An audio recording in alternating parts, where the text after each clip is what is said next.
Guilty as charged. Guilty as charged. Guilty as charged. Guilty as charged. That's my guy.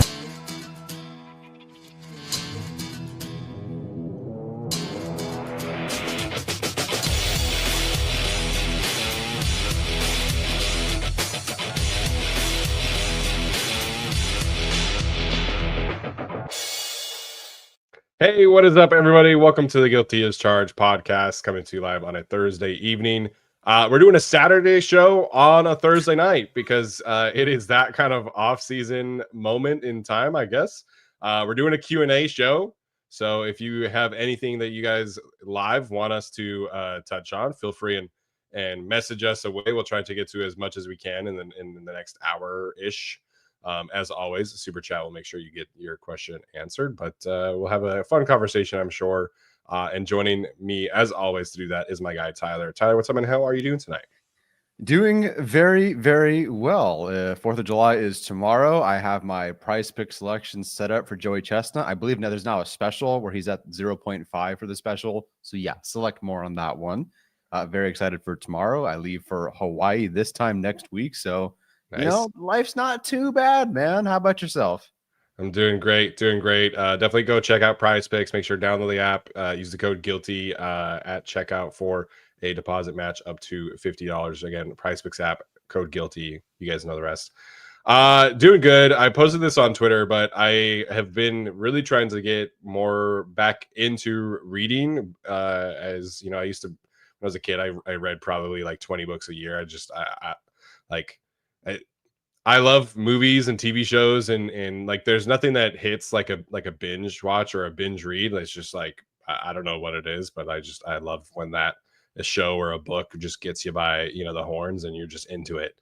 And so I've been reading the Mistborn series from Brandon Sanderson. I know they're like kind of older books, but I've just have like never really gotten around to reading them. So I finally read them. I read the entire second book on Sunday, like cover to cover. That's how into it I was. And I probably would have read the third one the next Monday, if I didn't have to work. So if you are interested in fantasy books, if you have not read the Mistborn series, I cannot recommend it enough. I ordered so there's an Era 1 and an Era 2. First Era is 3 books. Era 2 is 4 books. So I just ordered the second Era, and I'm super excited to read those. But I have not been hooked on a book like that, I don't think, since I read like the Harry Potter series when I was a kid. Sure. So this series, I don't know, like the writing, the world building, everything is just next level. If you're into fantasy, like it's a fantastic book series.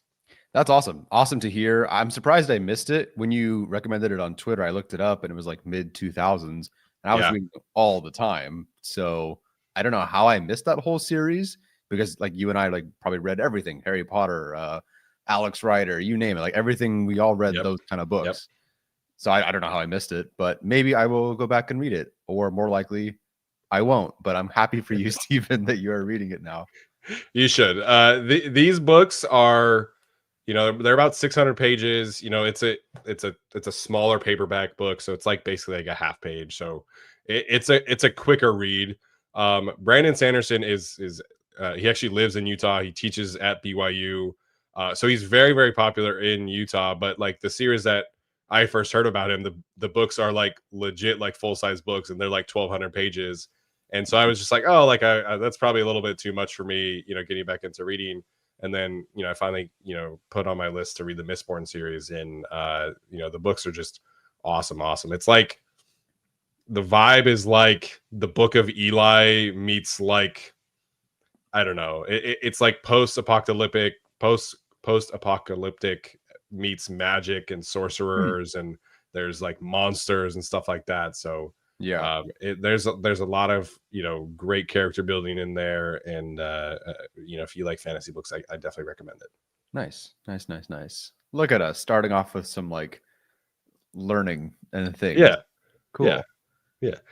So if anybody has any other book recommendations, I will definitely take them. I'm definitely more able to read like during the summer when it's not, full football season. So I'll try and get to as many books as I can. But I got 4 new ones to read coming next. All right. I'm sure we'll talk about some pop culture stuff after that. But I had to get that off my chest. So again, you guys are directing today's show. We will do a Q&A from the chat. We'll start with super chats, obviously. And if you feel so inclined, a super chat is always appreciated, and we'll ensure that your questions get answered. But we'll try and jump around the regular chat, if you will, as much as we can. So not sure where we'll touch on today. You guys always bring fun questions, and we're excited to do this. We haven't done one in a while, so we didn't have any topics. We were like messaging. We're like, "What do you about this? What about this?" We're like, yeah, I feel like we covered that a bunch. So Q&A it is, and we'll kick us off with Mr. Dark Samus. He says Rashee Rice is overrated. Same issues as QJ, not sold. I think he started last year with like 300 receiving yards in the 3 games he played before the Chargers. And he had a pretty solid rookie season that I think maybe took a bit, but then he like really got going. So as a prospect, I didn't see that same thing. I know he's not like a contested catch guy. So that's not like Quentin Johnston's not that either. But Rashee Rice, if there's a very like small sample size from last year, but his numbers from last year on like a per play basis, separation, versus man, whatever you name it, they were really good. And Quentin Johnston is on the other part of that graph on the not so good side. So I don't really see that, but I can't say I watch a ton of Rashee Rice. It's funny. Like, I think stylistically, the two players have been used in the opposite ways as how I felt about them coming out as draft prospects. Whereas my favorite thing about Rashee Rice was like his ball tracking ability, contested catch stuff, and Quentin Johnston, it was always the yak stuff, athletic profile. And they've been used like the other way. Quentin has still been used as the route he runs the most as a go ball. Way more contested catch situations than you would have thought heading into his NFL career. But I mean, if you're just talking about like numbers, Rashee Rice had 1,200 yards as a rookie, 8 touchdowns. He averaged 2.21 yards per route run. He only had 3 drops in regular season and postseason, so his drop percentage was 2.8. Contested catch percentage was 14%. So again, kind of a bit of a role reversal there, but he averaged 8 yards of yak after the catch per reception. So I think Quentin Johnston is like a little overhated. Obviously, we've had that conversation. But Rashee Rice clears by quite a lot, and it's the usage for sure. His role makes sense. But like you mentioned, heading into last season, up until the ACL tear, it looked like he was going to be that next level guy. So yeah, he should not be playing football. Like, he should be different conversation. But as a football player, I think he's very, very much a clear step ahead of Quentin Johnston. Yeah, I think a lot of I think a lot of people are picking the Chiefs to win the division, but I think people forgot like Rashee Rice got hurt, and it's like, oh, the Chiefs' offense was so bad last year, but he'll be back. He's fully cleared as far as I'm aware. I think they cleared him a couple of weeks ago. So him, Worthy takes a step forward. They might be kind of good again. Yeah, I was having a conversation about the Chiefs with my friends from work, and like we're all super sick of the Chiefs, and they were like asking me like, oh, like what are the chances you think they don't win the division? And I'm just like, I think there are definitely some more glaring weaknesses on this Chiefs roster than in previous years. Like their offensive tackle situation is pretty scary, but Jason Kelce is comparing Josh Simmons to Trent Williams, and apparently he's like crushing a spring, and like if he hits, that's pretty freaking scary. Their quarterback room is not like what it once was. Their safety room, is not what it once was. The defensive tackle room outside of Chris Jones is like it's a hilarious group of players with Jerry Tillery included there. But I'm kind of just at the point where as long as Reed, Spags, Mahomes, Kelce, and Chris Jones are together, like I'm just not gonna doubt the Chiefs. Like like the worst season they've had since Mahomes has been the starter was losing in the AFC Championship game by like 2 touchdowns to Tom Brady in 2018. So I don't know, man. Like I want the Chargers to win, obviously, but I'm just kind of over like doubting the Chiefs, and like people like Colin Cowherd who are all over the Chiefs decline train is so annoying to me. Like, we don't need to give them more material to work with. Like, they already have shown several times that they will take the underdog narrative and use it to their advantage. Like, please stop. So yeah, that's where I'm at with the Chiefs. Yeah, they did draft Jalen Royals as well. They do have to hit on some of their picks though, because they're now starting to revert back to what they were pre that insane like 3-4 year stretch where they couldn't miss on a prospect. Sure. Like Sua Mata'ia, probably not even starting. Wiley Hicks, Norzad's not going to play. We like him, but he's not playing. Haddon Hansen, they had Rasheed Rice, but then like Anudika Uzama, how much is he playing? Wanya Morris is not playing. Like, they got to start hitting on these players. And if this class does not hit for them, granted they still won Super Bowls with those bad classes, but like they're like you said, they're not as good as they usually are, but still good. Yeah, that class with like Creed Humphrey and Trey Smith obviously like has helped them a ton. Which Creed Smith was announced as the 93rd overall player on NFL Top 100. Which is insane to me. I'm still mad at the Packers for allowing that to happen, but is what it is.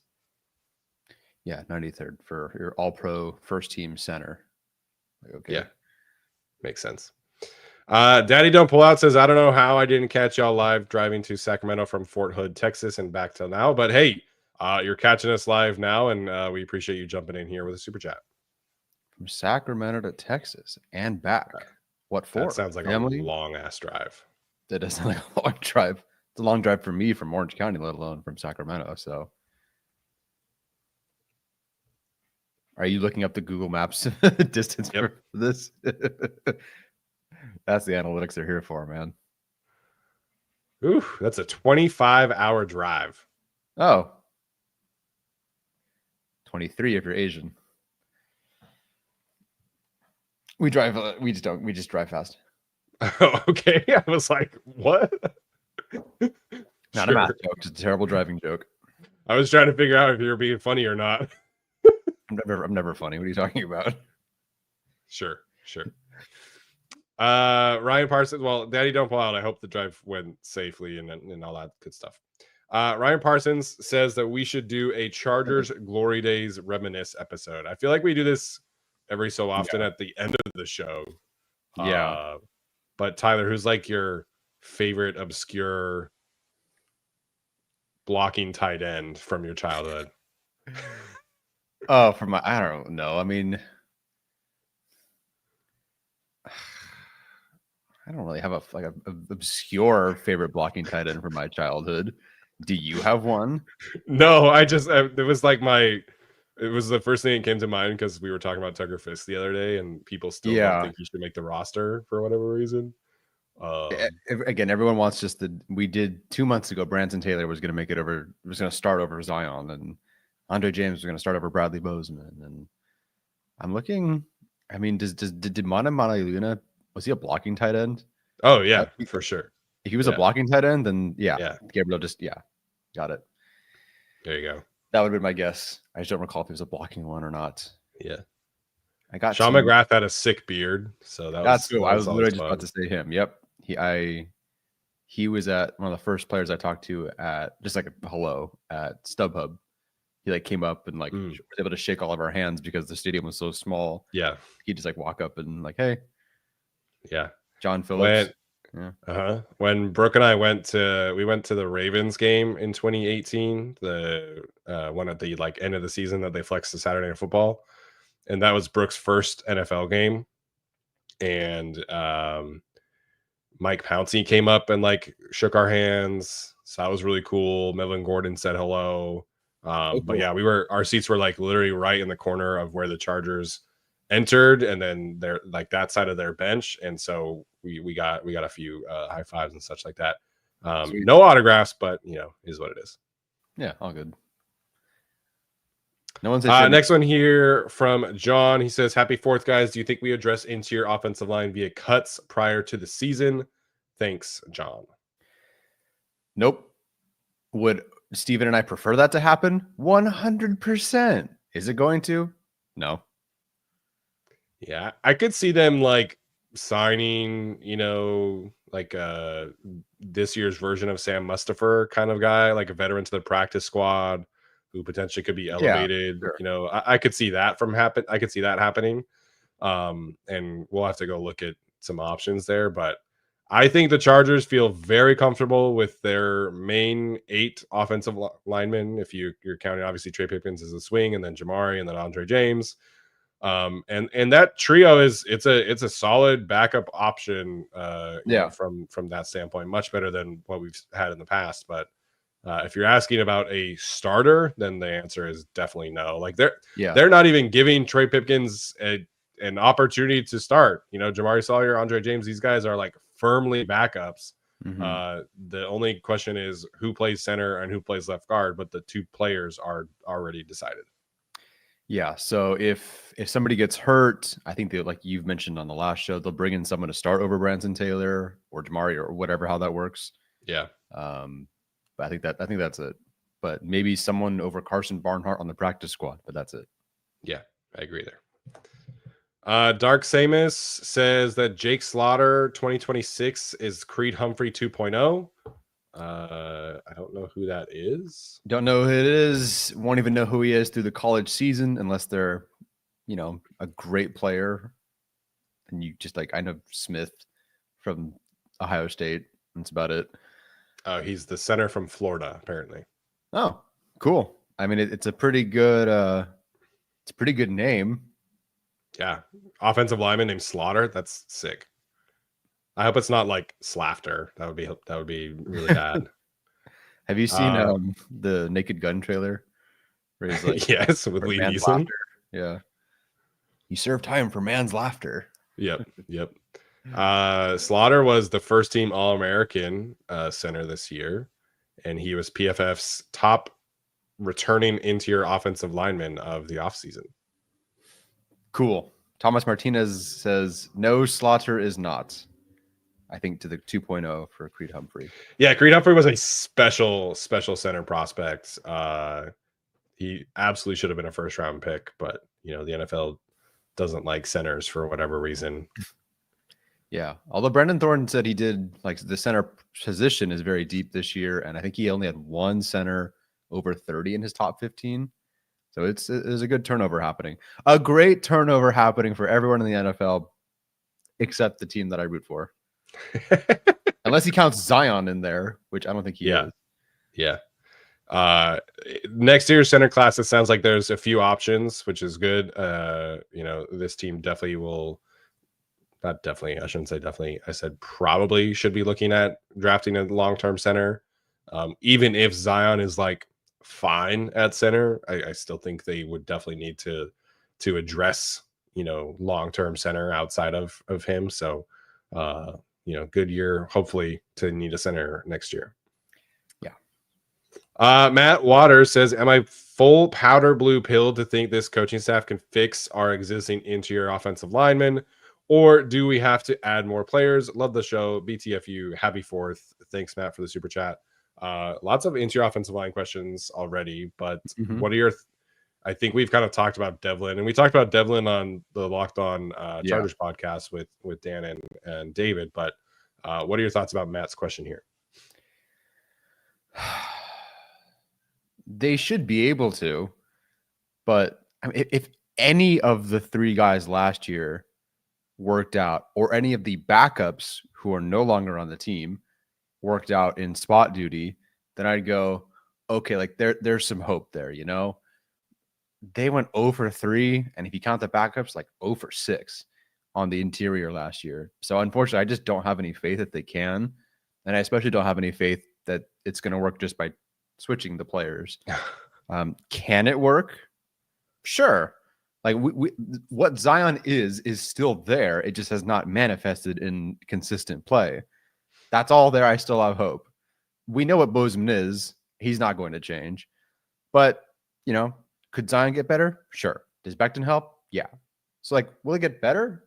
It probably will get better. I don't think it'll get worse. But I don't really have any, optimism that they're going to, fix the line with the coaching staff. Yeah, it doesn't make any sense to me because I've been to several NFL practices, as a credentialed media member at this point, and like I I never saw a Chargers offensive line be run as you know with as much attention to detail as the practices last year. So like in theory, it should be working better than what it has. But like you mentioned, we run down the list: Trey Pipkins, Zion Johnson, Bradley Bozeman, all underperformed based on their expectations. Not that we had like a ton of high expectations for them. They spent all offseason long letting Brendan Hymus be the backup center, and then as soon as there was a different option available in after roster cuts, they were like, okay, bye. Alex Leatherwood was supposed to be like coming in and maybe he's like a long-term guard option for them. That didn't work. So it was kind of a mess all around from the offensive line standpoint.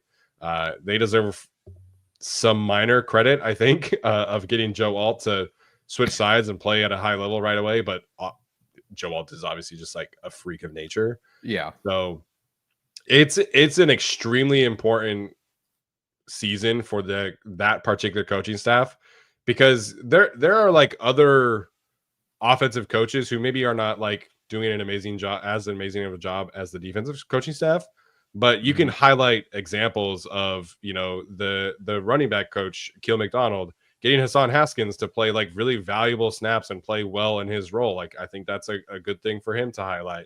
Even Sanjay Lal, like while Quentin Johnson hasn't lived up to the first round hype, he definitely improved under Sanjay. Darius Davis improved as a wide receiver under Sanjay Lal. And I think we've seen signs of the tight end room with Andy Bischoff. Like Will Dissly had never really been tasked with being that kind of receiver, and Bischoff was able to like figure out how to most properly take advantage of his skill set. So the other offensive coaches have guys and have players who we can point to and say, okay, they can at least like show that they've improved, show that they have a real vision for these players. Where the offensive line coaching staff, it's like, I don't know, man. Like, how much credit do you get for Joe Alt? It's tough. So they need Mekhi Becton to hit. They need whoever they pick at center to be an improvement from over last year. They need Branson Taylor to show some development. They need Jamari to show some development, stuff like that. Otherwise, like they're the position room on offense that is most likely potentially fired next year. If the Chargers want to make some changes on the offensive staff without firing Greg Roman, like the offensive line has been very clearly underdeveloped, and I think that would be the easy choice, at least right now. So it's a very, very important offseason for that coaching staff. Yeah, I'm trying not to like think of like firings and all that in the future, but that makes a ton of sense. Like they're not getting rid of Greg Roman, so that makes sense. I mean, you mentioned the backups, and I'm glad you did. They tried Foster Sarell last year at guard, and frankly, we liked it in the preseason. He just never got much run with there, but he's not on the team. Leatherwood, they tried there. That didn't work. He's not on the team anymore. Obviously, Trey is no longer starting. They're trying to switch Zion and Bozeman. McFadden off the team. Hymus off the team. Barnhart, probably practice squad this year. Brent Lang. Like, I'm looking at their depth chart from last year. Not that these are all great options, but like Willis Patrick, Bucky Williams, you mentioned Sam Mustipher, all gone. Now, I will credit them for at least going, none of this is working. Let's keep trying to find some different options and like get like an Andre James. Whereas like I think Tom Telesco would have rolled with that same group for 4 more years. So I see them like trying to make things work. But yeah, Becton has to hit. And I think people still forget that his pass blocking efficiency is the same as Trey Pipkins. And that was with Jeff Stoutland playing next to Lane Johnson. So, and a very, very, very, very good center. So I'm hoping and praying that Becton is both healthy and at least the same, if not better. But if he walks backwards too, if he takes a step back, I don't know. Yeah, you're right. That would be the coaching staff grouping that would be gone, which sucks that they would have to fire Nick Hardwick. Yeah, I don't know if they would go that far, but Mike Devlin needs this group to hit, and it's unfortunate to be thinking about that, but this is the NFL. Like they can't afford to not have the offensive line hitting on all cylinders this year. Like they have to be able to be working at that next level. Okay, next one here from Stephen Gillard. He says, if you guys had to design a new color scheme for an alternate uniform, what colors are you choosing? I've said this before. I need a different road alternate option for the Chargers, and I'm hoping that one of these new additions is that case. The all white combination is fantastic. I think that should definitely stick around. Yeah. I cannot stand the white and yellow. Like the whole thing with yellow is that you have to have like a stronger contrast with it to me if it's going to work. And so I would love to see, like, if they're going to do the Navy thing, I think they should have, 4 games a year essentially of Navy options where you have 2 at home, 2 on the road. And so the road one, you can have Navy helmet, white top, and then Navy pants or whatever. You could even go Navy white or something like that if you really wanted to. But I need a new road alternate. Like, I hate looking at like big game photos that the Chargers have had in the past, and it's the white and the yellow. Like, it just looks so bad to me compared to their other combinations. So that's where I would start. Did the Chargers lose to Jacksonville in white and yellow? I believe so. Or it was definitely at least white on top. That might have been all white, actually. It might have been all white. Let me see. But like I'm picturing like all the losses like at Arrowhead, and like I'm pretty sure they're all in like white and yellow. Yeah. I don't know. I don't love that combination. Yeah. So their losses at Arrowhead, yes. They won with white and yellow that first Brandon Staley year where we thought we were all winning a Super Bowl. And then the Mike Williams year was the Navy pants, right? Yeah.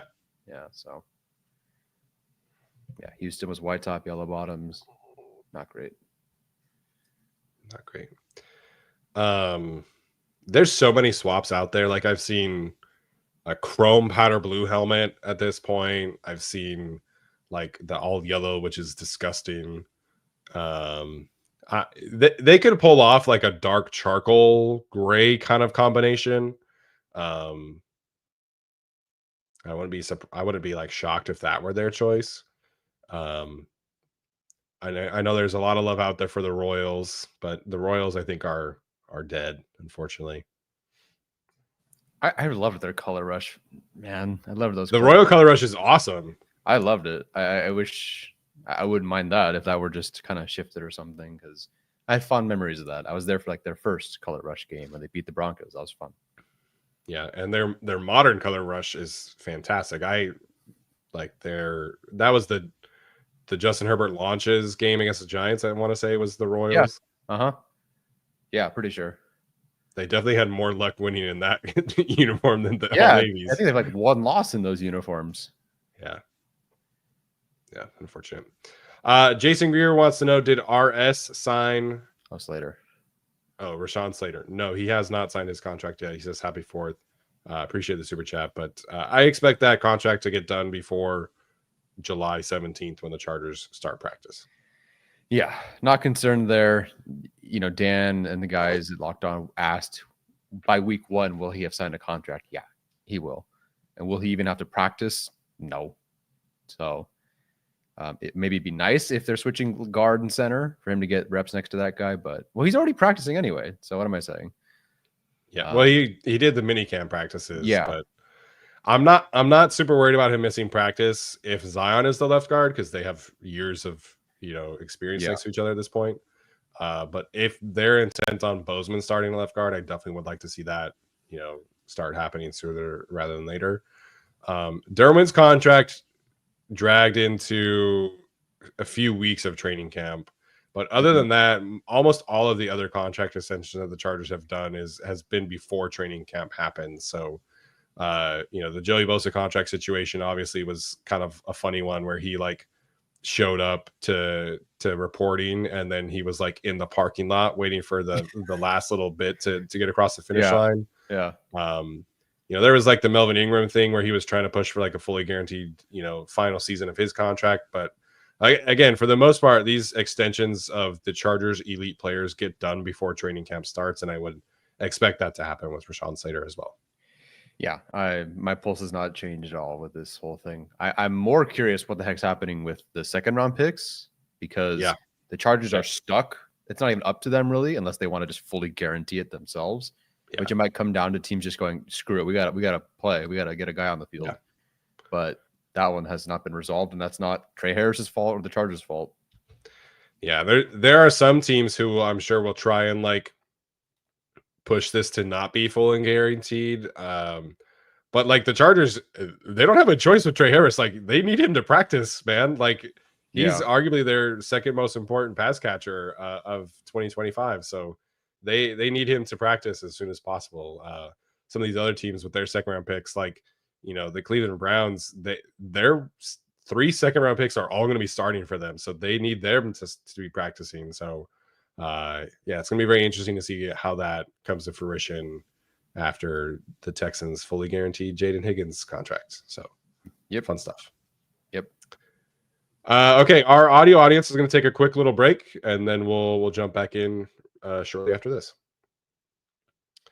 All right, big super sticker here from Mark Scott. Appreciate that very much. Dark Samus next in here wants to know what made Creed Humphrey elite. What made his prospect profile elite? You liked him a lot more than I think most people. Clearly, the NFL at minimum. I think he was a top 20 player for you. I don't think I've seen. I wish I had seen. I wish I had more draft classes that I had seen before him. I would have appreciated him more because he was like the first group I watched. I'm like, okay, that's a pretty good center. But I didn't realize how good until I saw other ones. Yeah, I don't think I ever saw him lost a rep where his anchor was required. I think he just was immovable in that regard. Yeah, the instant wins was a huge thing for him. I mean, he was a 4-year he was a 4-year starter at Oklahoma. He called protections from day one as a true freshman. There was the wrestling background, which is huge for interior offensive linemen in particular. I think his RAS score is like literally perfect, and that shows up on tape. Like he is 320 pounds, so he's one of the bigger centers in the league, and he's potentially one of the most athletic centers in the league at the same time. So, there's been some like minor games here and there where, just like from a stunt standpoint with like him and Trey Smith, teams can get them occasionally. Mm-hmm. But when they put Creed Humphrey one-on-one, like he's an absolute just anchor machine. And then from a run game perspective, I don't think there's any center in the league that can match him, especially now that Frank Ragnow is gone. So he can do zone stuff. He can pull as a counter. He can, duo up front. Like he's the perfect center in today's NFL. And so to me, he's like somebody who should be on a potential Hall of Fame track, which is unfortunate for us as Chargers fans. But like it was very similar to Zion, minus like the whole, like Zion hasn't worked out, right? But like we talked about Zion checking every single box possible. Yeah. Creed Humphrey absolutely did that. He aced the combine, aced the Senior Bowl, aced everything that you could possibly want. Like I know center is in a premium position, but he went at pick 63 or whatever it was. Yeah. And even if you're not even if you weren't as high on him as I was, like he should have been picked in the top 50 all day. Oh, easily. I mean, where did Jackson Powers Johnson go? Like it was like 37 beginning of the second round. Yeah. Like at least there. Creed was a much better prospect than Jackson Powers Johnson. And I believe had more years of actually starting. Yeah, so Creed Humphrey with an entire Super Bowl run allowed 7 pressures. That's stupid. Yeah, that sounds right. He allowed 1 pressure from week 12 on. Yeah. Last year. That's absurd. I mean, he played Houston. That run. He played the Chargers, then Cleveland, Houston, Pittsburgh, Denver, Houston, Buffalo, and Philly, and allowed 1 pressure. That's absurd. That's so much good interior defensive line talent in front of him. Yeah. Yeah. So he's one of the most no-brainer prospects I've ever watched. Like if the only way that he would have ended up not hitting is if he had gone to like a poor situation. But he went to Kansas City. So yeah. And the Packers took Josh Myers, 2 picks in front of him, and Myers is on the Giants as like a vet minimum contract. I thought he got like a really dumb, expensive deal. Maybe I'm wrong.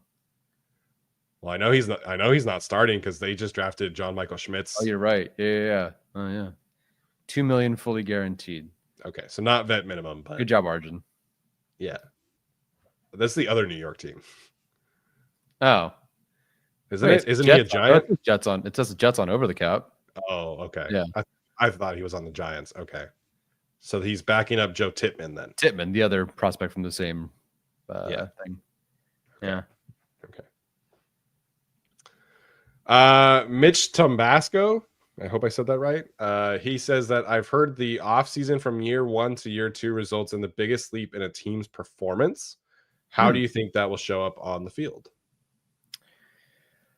So that makes sense. The Chargers with Mike McCoy, they were better their first year, but there were so many injuries that second year. With Lynn, that was obviously true. With Brandon Staley, that was true. They made the playoffs. So as far as like recent history goes with the Chargers, that holds up.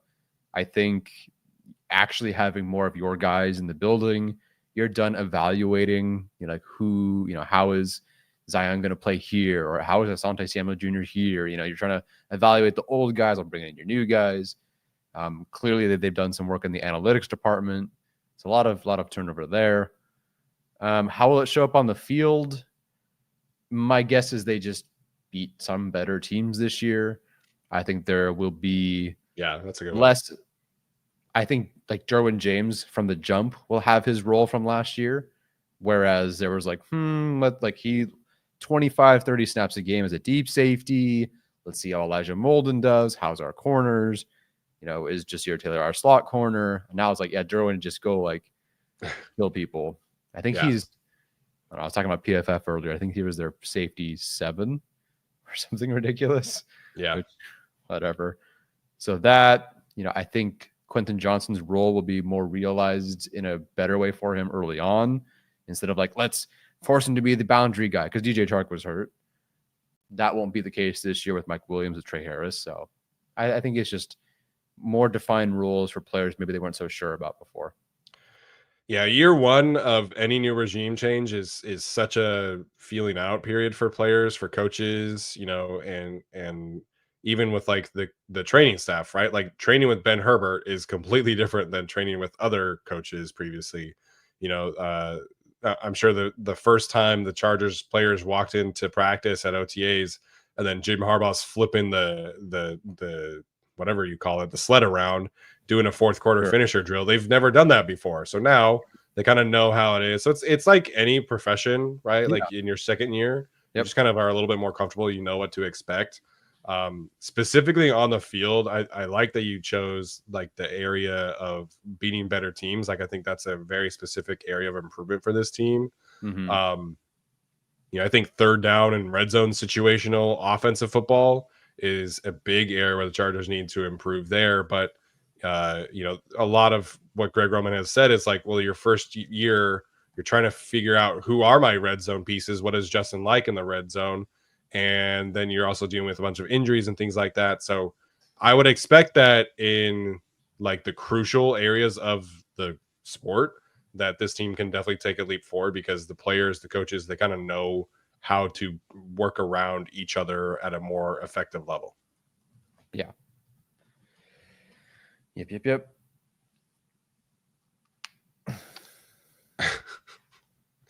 Sometimes the chat gets very interesting. Talking about Justin Herbert dating choices is funny, I guess. Hey man, whatever makes him happy. I don't really care. Jason Greer says, at one point, should I be worried without a Rashawn Slater extension?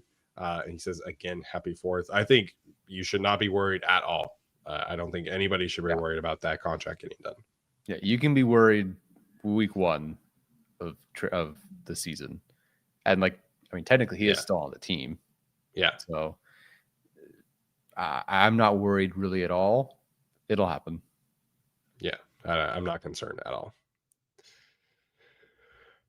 Okay, that's going to do it for super chats right now. So we'll jump into the chat a little bit here. Full Spectrum Geek wants to know, are you guys really confident in the corners? I wouldn't say really confident. I would love to know with 100% certainty if any of the corners were a true CB1 heading into the season. But I absolutely trust Jesse Minter to get the most out of that room. And again, kind of hinting at year 2 of the system here a little bit. We know that Tarheeb Still and Cam Hart can at least give them solid play, and hopefully a leap forward happens. I wouldn't say like really confident, but I trust that they will be at least serviceable and reliable, and hopefully obviously for more than that. But I'm not concerned about like the bottom falling out of this position room either. Yeah, I am confident in these players and their ability to work in a very good system with a very good coaching staff. If Brandon Staley were the coach, it'd be a bigger disaster than Chernobyl out there. But with Jesse Minter, I feel like they'll be fine. Yeah, I agree. But I also acknowledge that they're not covering Justin Jefferson one-on-one. It's just not going to happen. Yeah. That doesn't happen for any team. Fair. Fair. Unless you have Patrick Surtain or Derek Stingley, I guess. And even then, it's still a very difficult task. Williams wants to know, who do you think on the team gets the most undeserving hate? Who do you think the biggest impact player that people aren't really talking about is? Good questions there. So undeserving hate. I think as much as we defend him, Quentin Johnson, there are things that he does that's his problem. Like there are things that he does that he just does not live up to. I think it's Alohi Gilman. I think that he's always got a lot of that as like a another Notre Dame pick from Telesco. Oh God, this day 3 pick, not really working out. And then suddenly he got better. And I have said it before. I think sometimes people just have a hard time letting go of the fact that they kind of hated on a player or didn't like a player. Then they got better than they expected. And they still are uncomfortable praising that player. So I think Alohi Gilman gets some undeserved hate. I think there are games in the last couple of years, even that awful Brandon Staley season where he was one of the best players they had on defense. Yeah. So I think he gets some undeserving hate. Yeah, I agree with that. Is he a perfect player? No, but at the same time, he was a 6th-round pick. And he was a guy who was very under-recruited, unheralded coming out of high school and college. Started his career at Navy, and then ended up at Notre Dame being a team captain. So he was kind of drafted, like, Tom Telesco talked about it. He was like, yeah, he's going to be our special team safety. And then he was thrown into the lineup like right away, as it usually happens when Tom Telesco made those sort of comments. Yeah. But he improved tremendously. And like there were people when he was due for an extension that did not want him back. But he's been a very, very reliable player for this team. I'm going to go with Will Dissly. Like a lot of that is obviously the playoff game. Yes. But, that was rough. And I understand like he played very poorly, but the entire offense outside of Lamikonkey played very poorly. And that includes the 2 offensive tackles who we love and the quarterback.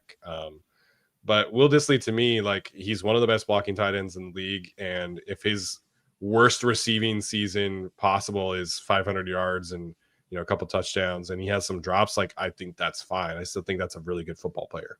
Yeah. If that what did Virgil Green have with the Chargers? Granted, he was never the tight end one because they ran out of bodies. But what was his best season? 100 yards, a really cool touchdown against the Jaguars, which unfortunately he got hurt on. I mean, it was never. He had 219 yards in 2018, and it was awesome. And like that's all we expect out of these blocking tight ends. Yeah, so Will Dissly to have what he did is pretty tremendous. And like I know PFF had him as a pretty low ranking on their rankings. I've spent way too much time yesterday looking at them, but like he undeniably outperformed expectations. Yeah. Biggest impact player that people aren't really talking about. I mean, from like a national perspective, I've heard some people talk about the Chargers defense and mention Bud Dupree as a starter when that's just like obviously not the case. So I guess Thule, Dayon, I still think is pretty underrated from a national perspective. Elijah Molden probably is like the main one from last season. Yeah. Those are probably the 3 I would from a national perspective, those 3. Yeah, one of the interior defensive linemen is going to be very good and better than expected based on like pay or media attention. There's a like dark horse chance that's Jalen Reagor this year, but we'll see. Yeah, I like Colson as an an answer. I just don't know how like. I think he's talked about enough because he was so much like in the conversation last year. Sure, but I hope it's Colson. Sure. Matt wanted us earlier to expand on the holdup for all second rounders. So if you have not been following this, the second round picks have been like slowly inching towards this point where even Thule signed pretty late in his offseason because they were pushing for a higher level of guarantees. Well, this year the two first second round picks who have signed their contracts both got fully guaranteed contracts. It's Jaden Higgins, and then I forget which other one was second there. So all of the other second round picks around the league, they're all kind of like waiting and saying, hey, well, like if Higgins is getting a fully guaranteed contract, why aren't we? And so fully guaranteed contracts for second round picks really aren't that much, but NFL owners are going to try and not have that happen as much as they can possibly have happen. And unfortunately, the Chargers are in a bit of a lawsuit situation here because they were messaging, Dean Spanos was messaging with Bidwell, the Cardinals owner, about like Kyler Murray not signing a fully guaranteed contract, helping the Chargers not make Herbert have a fully guaranteed contract. So there's a whole thing going on with the second round picks and trying to get fully guaranteed contracts that the owners don't want to do, even though second round contracts are like $25 million. They're really like not even that much. So that's the main holdup. Yeah. Okay. I scrolled up pretty far, so I'm going to scroll back down.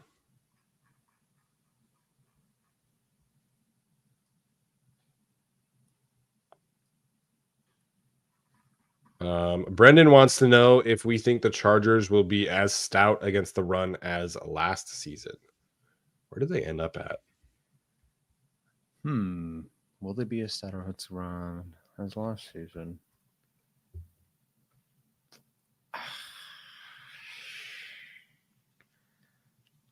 Thule's Mac of the kind of the same. Kennard, that's not really his thing.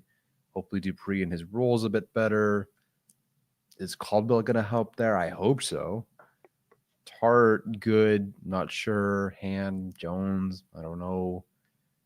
If Henley takes a step forward, maybe. Depends on who LB2 is, because Perryman started pretty strong last year. I think you're losing Christian Fulton is kind of a low-key bummer in that regard. But Molden will play the whole season as some version of a starter. That might help. So the Chargers were 14th in rushing yards allowed and 15th in rushing success rate allowed. They were 9th in rushing EPA allowed, so they didn't give up a lot of touchdowns or explosive runs. That was the big thing for them. But they were not like incredibly stout. Like they were a good run defense. I think they can be that again. I think they can be about 15th in run defense again. Can they improve higher than that without Poona Ford? I think that's probably to be determined, but I think I trust them enough to be at least average, at least, in like the, 14 to 18 kind of range, I think is a fair expectation. Yeah. We'll see about Ashton Genty and how much that doesn't help them very much. Yeah. Curious how much running quarterbacks affected that for them, but yeah, it's not like a lot of great. Well, they'll hit the Eagles, and good luck to whatever their rush defense is that week. But there's not like a lot of great rushing teams on their schedule. Chiefs, not really. Yeah, it's a lot more passing offenses. 100%. Like I like Tyron Tracy and the Giants, but Commanders, Dolphins. It's Scadaboo now. The Commanders? Giants. Oh, the Giants.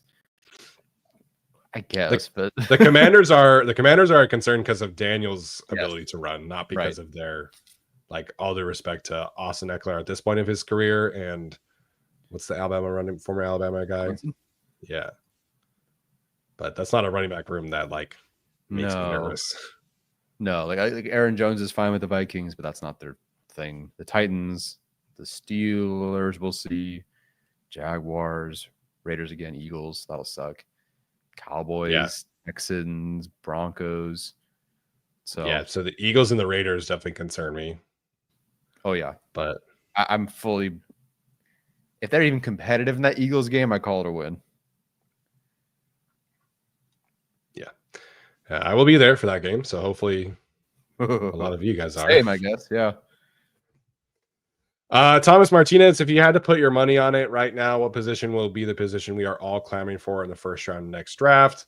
I think the fans will still want a wide receiver. 100%. If I put $2 billion on that being the most talked about thing. Chargers Weekly will talk about it all the time because the fans want it. The fans will ask about the receivers or a receiving tight end if Conklin doesn't return. Yes, we like Gadsden. I don't know if he's a tight end 1 next year. So yeah, receiving option. I mean, I think center will at some point be like, I think fans would want it. Sure. I think Chargers. I'm hoping the Chargers are picking farther enough in the first round where you can have that conversation. Like if they're picking 12th, forget about it. But yeah. The main thing that this depends on is if Khalil Mack is back or not.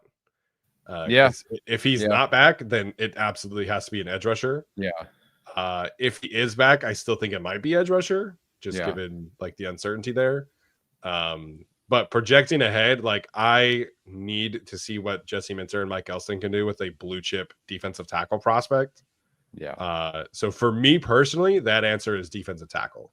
Like I don't know who next year's defensive tackle class is, but we talked a lot, heading into the draft of, what would this defense look like with Kenneth Grant or that kind of Derek Harmon prospect. Unfortunately, the Chargers didn't get a chance to find out either of those. Derek Harmon went 12th to the Dolphins, which is still crazy to me. So I need a premier defensive tackle to see what it looks like and see what this staff specifically can do with a blue chip defensive tackle prospect. So for me, it's defensive tackle. From a national perspective, I'm sure it would still be wide receiver. Fan perspective, still be wide receiver. Maybe tight end again. Obviously Colston Loveland had like a ton of buzz, but the majority of that was like the connection. So I could see tight end, depending on what happens with Gadsden and stuff like that. But for me, it's defensive tackle, and probably not all that close after that. Yeah, wouldn't mind that. They have Jackson for 2 years at corner. TBD if that works out, they could cut him. I'm sure it's like a friendly deal for them to cut him next year if things aren't working out. I really think defense would be my preference next year. At some point, Jesse Minter needs like actual blue chip long-term players, and especially if they're moving on from Jesse Minter because he gets another job somewhere in another year. Like I don't want them to have, even if Klingscale is the one who's elevated, I don't want to find out what the same amount of talent looks like under any other defensive coordinator. I'd like to give them a little bit of help. Whoever it is, it's going to be a step down. Like it's just the reality of the situation. And a lot of times, like defensive coaches who come up in the same system, like their first year calling it's a bit of an issue. Like the Baltimore Ravens last year are the perfect example of this, where they have Denard Wilson who came up in the Ravens system. He's been there forever. He coached under Wink. He coached under Mike McDonald. But your first time calling it's just different. So the first half of the Ravens season, their secondary was horrible. It was like the 28th best passing defense in the league. And they had to figure out how to tweak some things. They had to figure out like where to put Kyle Hamilton, what his vision was for Kyle Hamilton as opposed to Mike McDonald's.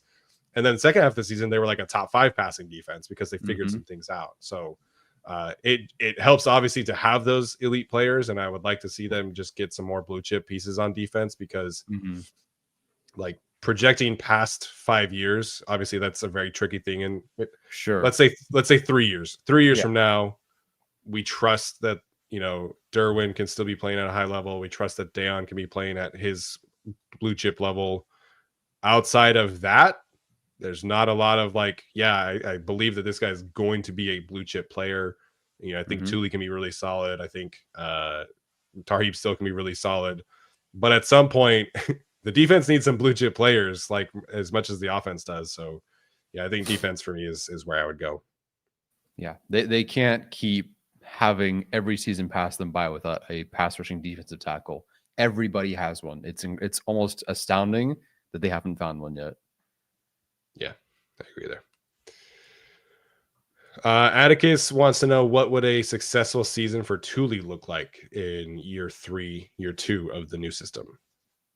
from like a per play perspective, would love to see him in like the top 25 of edge rushers. I think that'd be pretty solid from a like pure like raw numbers perspective. Get to double digit sacks. I think PFF had him at 9 last year. I don't know if that includes the playoffs. And then, break 50 pressures. I think that's a solid jump. 60 would be great. But as long as all that holds, I think his run defense will still be great. So I don't really know how much of a jump he needs to make there, but just take another step forward as a pass rusher. Yeah, I think in terms of the raw pressure numbers, I think, in the 55 to 60 range would be awesome. Yeah. Can he get over the 10-digit mark? That would be great. But those are very realistic jumps for him. He had 51 pressures and 8 sacks as a rookie, 43 and 9 last year. So he's a very productive, second edge rusher. I just like a little bit more, like one extra pressure, a game kind of thing would be great. That's actually a lot. That's 16 extra pressures.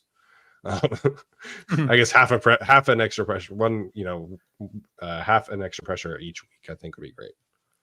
Yeah. So 17 edge rushers had over 60 pressures last year. So yeah, breaking that would be nice. Yeah. Mighty wants to know, do you think our O-line compared to the Raiders O-line is good enough to bridge the gap between Hampton and Ginty as prospects?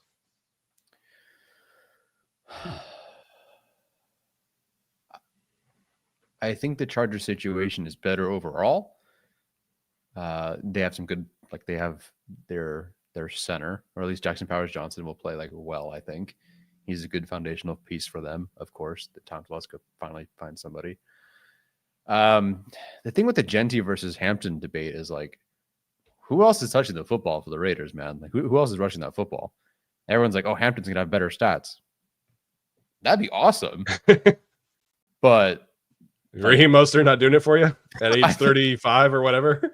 No, respectfully.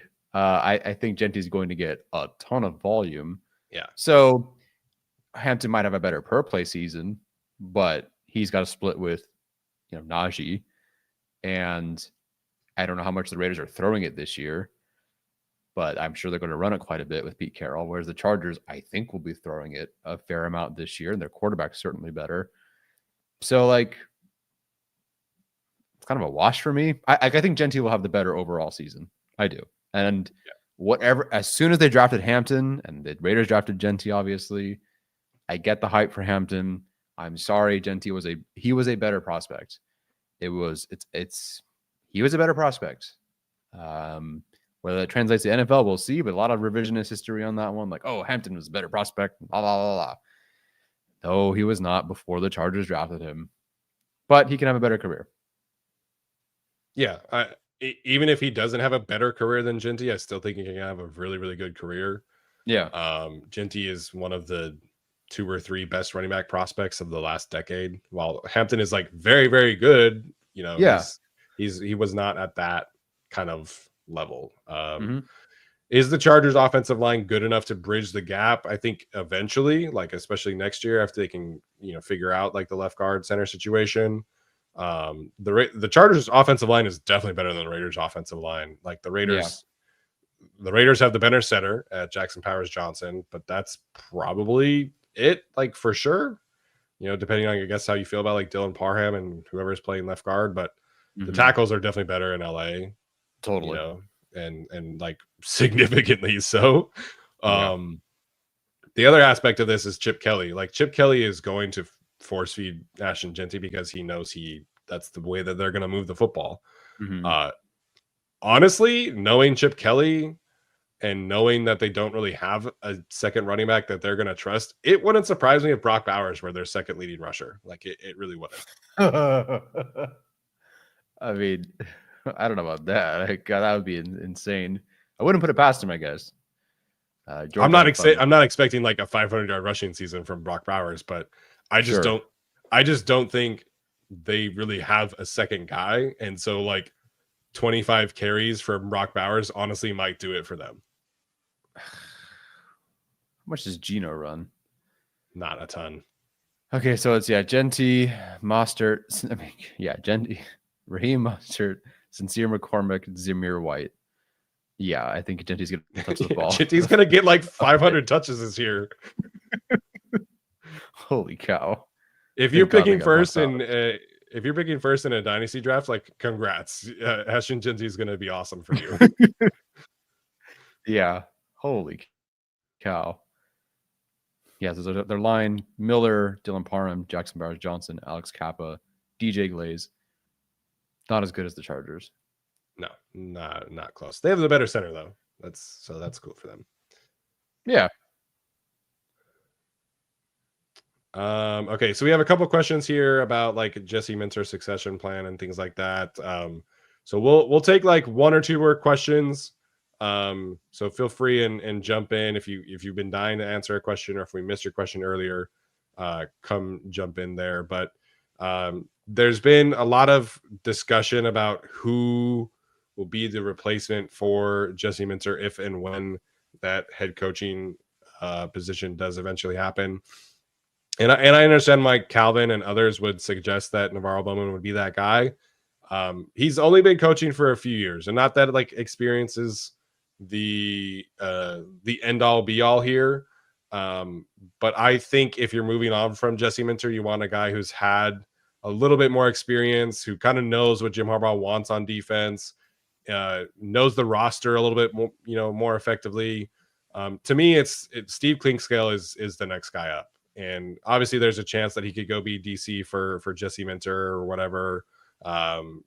Maybe he leaves and goes back to Michigan. I don't know.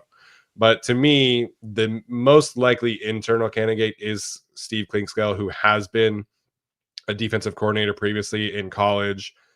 He was a special teams coordinator in college as well. He was co-defensive coordinators with Jesse Minter at Michigan. He's been one of the main recruiters for Jim Harbaugh at Michigan. So to me, Clinkscale is like the second in line, if you will, of like the communication, of the scheme, of everything like that. And then after that, it would be Mike Elston, who is somebody that Jim Harbaugh always brings up about how great of a coaching job he's doing. And that's very well deserved. He's never really been like a defensive coordinator type. He's always been a position coach. He's great at it. Yeah. But that's their next 1 and 2 after Jesse Minter, in my opinion, at least internally, is Clinkscale and then Mike Elston after that. Yeah. I'd be very curious who Minter takes with him. Like Clinkscale could just follow him after being like co-defensive coordinator and all that, but I think he'd be fine like with the promotion here. Would Minter take Bowman? I don't know. I don't know how much Minter was ever like interested in Bowman specifically as the linebacker coach in his staff, as much as like Jim Harbaugh wanted NaVorro Bowman. So yeah, I think if every candidate's on the table, I think it's Clinkscale. Yeah, I agree. Okay, potentially the last question here. Alan wants to know, I don't know if you didn't see my previous question, but with all the injuries we had last season, do you think the Ben Herbert hype is a little overrated, or should we be more patient? Yeah, Ben Herbert's effect on the team and Ben Herbert overall is definitely more of like not a meme. That sounds rude, but they at one point last year were worse off than the previous year. Yeah. Not in terms of like season-ending injuries, but I believe it was like games lost or something like that. I forget what the stat was. So yeah, it was kind of sure it's overrated. I think it's overrated by fans. I think we think it's hilarious. Ben Herbert is awesome.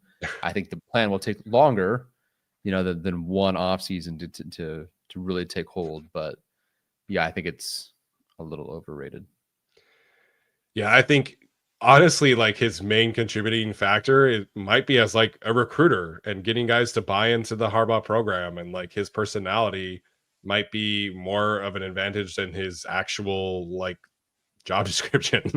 As crazy as that sounds, I think, as Kevin points out, it's just so difficult for me to parse through like who's doing a good job as an NFL training staff when injuries can be so fickle. Like, how the heck are you supposed to prevent Justin Herbert having plantar fasciitis and then rolling his ankle 3 weeks later? Like that, not 3 weeks, but it was like 6 weeks later. But how is Ben Herbert supposed to prevent that? How is Ben Herbert supposed to prevent somebody from like Deion Henley, tearing his labrum. Like, I don't know, man. Like, it's just difficult for me to parse through that. Is it a little overrated? Probably, because we just have the one season, but I think like we need more data to say what his actual influence is from an injury perspective than just the one season. Yeah, I agree. And I understand like what he's saying now is that he was expecting fewer injuries. Sure. Yeah.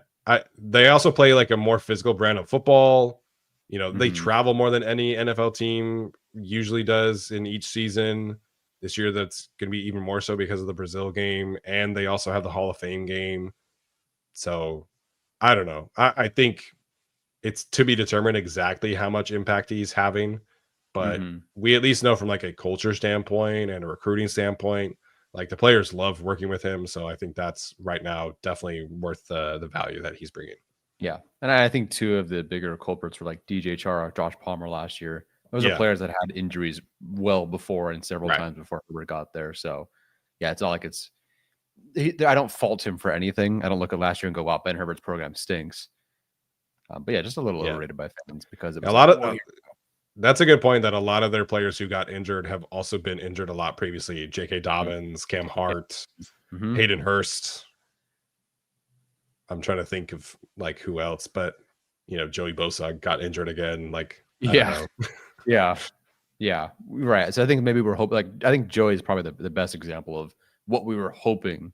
Like, if nothing else, they were going to bet on Ben Herbert, Harbaugh to get Joey Bosa. And it was just same old. But he goes to Buffalo. And I don't know if he's even practicing right now. His first practice back is injured again. But then you look at like the positive side, like he got Christian Fulton to play more games, than he ever had. Otito Ogbonia came back from injury, played a full season. Yeah. There's some other things like that where you can point to, from a positive side of things. And, but I don't know, like Elijah Molden getting injured was such a freak thing, so I don't know. Yeah, that's another potential area of improvement is that they had a lot of injuries in certain areas, and so hopefully they could be healthy going forward. Yeah. All right. Any final questions or comments that you wanted to bring up? I think that's it. A lot of good questions today. Happy 4th to everyone. Stay safe. Don't go out too late. Don't party too hard. The Chargers play football this month, so like be good and again, stay safe and enjoy your time tomorrow, whatever you're doing. Yeah, if you have any uncles named Terry, make sure they stay far away from the fireworks. Make sure don't drink and drive, all that good stuff. But have a good time. Have a good time for sure. Yep. Yeah, don't blow your fingers off like a certain Jason Pierre-Paul did. Don't shoot yourself like Plaxico Burress did. Everyone be safe. Be safe. Yes. No guns and fireworks. There. Take that off the table. Yeah. And better off. All right, guys. That is going to do it for us. Next week, we're only going to have one show. Tyler's going to Hawaii. I'm going to Long Beach for a counselor's conference. And then we're into training camp. So we'll have a lot of content coming during training camp. Obviously, should be a ton of fun this year. Okay, obviously, audio audience, make sure to leave us a rating, review, comment, subscribe on YouTube. All that good stuff does help continue to grow the show. This has been another episode of the Guilty as Charged podcast. Until next time, bolt up.